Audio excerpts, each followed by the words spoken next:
कामदेव का आश्रम की कथा। दूसरे दिन ब्राह्म मुहूर्त में निद्रा त्याग कर मुनि विश्वामित्र तृण शैयाओं पर विश्राम करते हुए राम और लक्ष्मण के पास जाकर बोले, हे राम और लक्ष्मण, जागो, रात्रि समाप्त हो गई है। कुछ ही काल में प्राची में भगवान भुवन भास्कर उदित होने वाले हैं।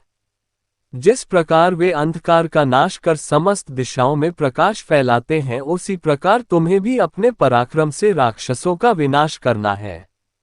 नित्य कर्म से निवृत्त हो, संध्या उपासना करो, अग्निहोत्रादि से देवताओं को प्रसन्न करो, आलस्य को त्यागो और शीघ्र उठ जाओ, क्योंकि अब सोने का समय नहीं है। गुरु की आज्ञा प्राप्त होते ही दोनों भाइयों ने शैया त्याग दिया और नित्य कर्म एवं स्नान ध्यान आदि से निवृत्त होकर मुनिवर के साथ गंगा तट की ओर चल दिए। वे गंगा और सरयू के संगम, जहां पर ऋषि मुनियों तथा तपस्वियों के शांत व सुंदर आश्रम बने हुए थे, पर पहुंचे।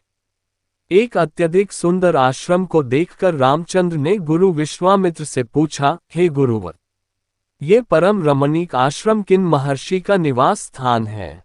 राम के प्रश्न के उत्तर में ऋषि विश्वामित्र ने बताया, हे राम, यह एक विशेष आश्रम है। पूर्व काल में कैलाशपति महादेव ने यहाँ घोर तपस्या की थी। संपूर्ण विश्व उनकी तपस्या को देखकर विचलित हो उठा था। उनकी तपस्या से देवराज इंद्र भयभीत हो गए और उन्होंने शंकर जी के तप को भंग करने का निश्चय किया। इस कार्य के लिए उन्होंने कामदेव को नियुक्त कर दिया। भगवान शिव पर कामदेव ने एक के बाद एक कई बाण छोड़े, जिससे उनकी तपस्या में बाधा पड़ी। क्रुद्ध होकर महादेव ने अपना तीसरा नेत्र खोल दिया। उस तीसरे नेत्र की तेजोमयी ज्वाला से जलकर कामदेव भस्म हो गए। देवता होने के कारण कामदेव की मृत्यु नहीं हुई, केवल शरीर ही नष्ट हुआ। इस प्रकार अंग नष्ट हो जाने के कारण उसका नाम अनंत हो गया और इस स्थान का नाम अंगदेश पड़ गया। ये भगवान शिव का आश्रम है, किंतु भगवान शिव के द्वारा यहाँ पर कामदेव को भस्म कर देने के कारण इसे कामदेव का आश्रम भी कहते हैं। गुरु विश्वामित्र की आदेशानुसार सभी ने वहीं रात्रि विश्राम करने का निश्चय किया। राम और लक्ष्मण दोनों भाइयों ने वन से कंद मूल फल लाकर मुनिवर को समर्पित किए और गुरु के साथ दोनों भाइयों ने प्रसाद ग्रहण किया।